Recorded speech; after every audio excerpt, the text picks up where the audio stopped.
प्रेम बिंब का प्रतिबिंब से। एक बार एक पिता और उसका पुत्र जल मार्ग से कहीं यात्रा कर रहे थे। तभी अचानक दोनों रास्ता भटक गए। उनकी नौका भी उन्हें ऐसी जगह ले गई जहां दो टापू आसपास थे और फिर वहां पहुंचकर उनकी नौका टूट गई।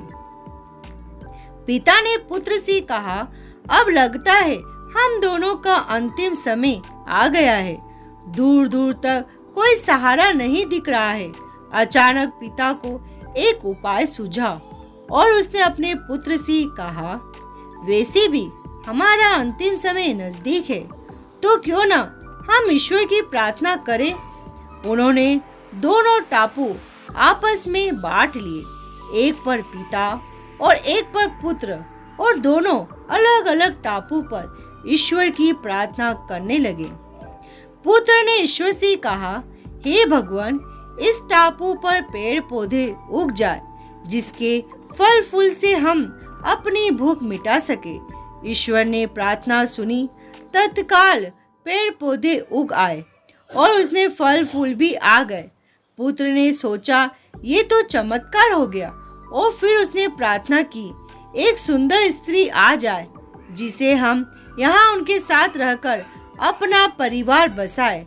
तत्काल एक सुंदर स्त्री प्रकट हो गई। अब उसने सोचा कि मेरी हर प्रार्थना सुनी जा रही है, तो क्यों ना मैं ईश्वर से यहाँ से बाहर निकलने का रास्ता मांग लूं। उसने ऐसा ही किया। उसने प्रार्थना की, एक नई नाव आ जाए जिसमें सवार होकर मैं यहाँ से बाहर निकल सकूं। तत्काल नाव प्रकट हुई और पुत्र उसमें सवार होकर बाहर निकलने लगा।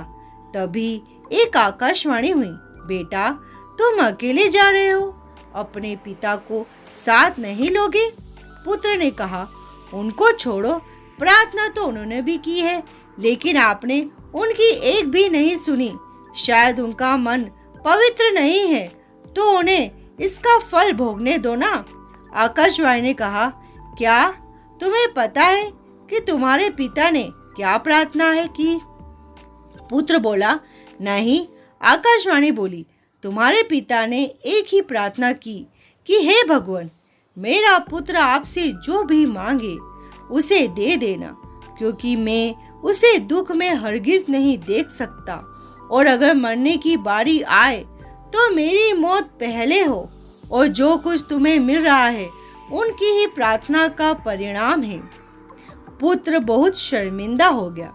सज्जनों, हमें जो भी सुख, प्रसिद्धि, मान, यश, धन, संपत्ति और सुविधाएं मिल रही है, उसके पीछे किसी अपने की प्रार्थना और शक्ति जरूर होती है, लेकिन हम नादान रहकर अपने अभिमानवश इन सबको अपनी उपलब्धि मानने की भूल करते रहते हैं, और जब ज्ञान आता है तो असलियत का पता लगने पर सिर्फ पछतावा पड़ता है।